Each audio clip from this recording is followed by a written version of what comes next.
When a strong uptrend is about to roll over, it often prints one specific shape, head and shoulders. Three peaks, a high, a higher high, then a lower high, sitting on a shared floor called the neckline. It's the most famous reversal pattern in trading and also the most overcalled, so the goal today is to trade it with discipline.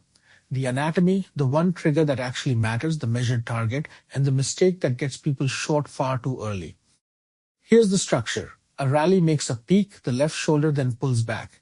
It pushes to a new, higher peak, the head, and pulls back to roughly the same level. Then it makes a third peak that fails to exceed the head, the right shoulder, a lower high that tells you buyers are weakening.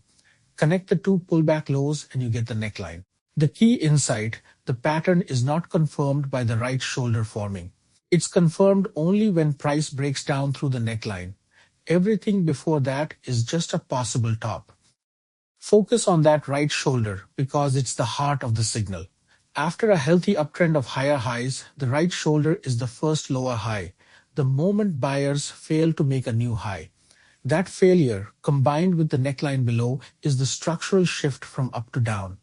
No lower high, no head and shoulders. The trade is fully defined.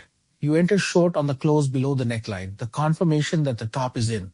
Your stop goes just above the right shoulder because a pushback above it means the pattern has failed and buyers are still in control. Your target is a measured move. Take the height from the head down to the neckline and project that same distance below the breakdown. A frequent refinement is to wait for price to break the neckline and then pull back up to retest it as new resistance, which gives a tighter, lower risk short entry. Here's the trap that defines this pattern, shorting the head or the right shoulder before the neckline breaks. That's just calling a top and fighting a trend that's still technically intact, and strong trends punish that. Until the neckline gives way on a close, you do not have a reversal, you have a stock that's still making higher lows. Patience at the neckline is the entire discipline. On a real chart, the perfectly symmetrical textbook version is rare. What you're really hunting is the sequence, an uptrend, a failed new high making a lower high, and a clear support level, the neckline beneath it. When that support finally breaks on a close, the character of the chart changes from buy the dip to sell the rally.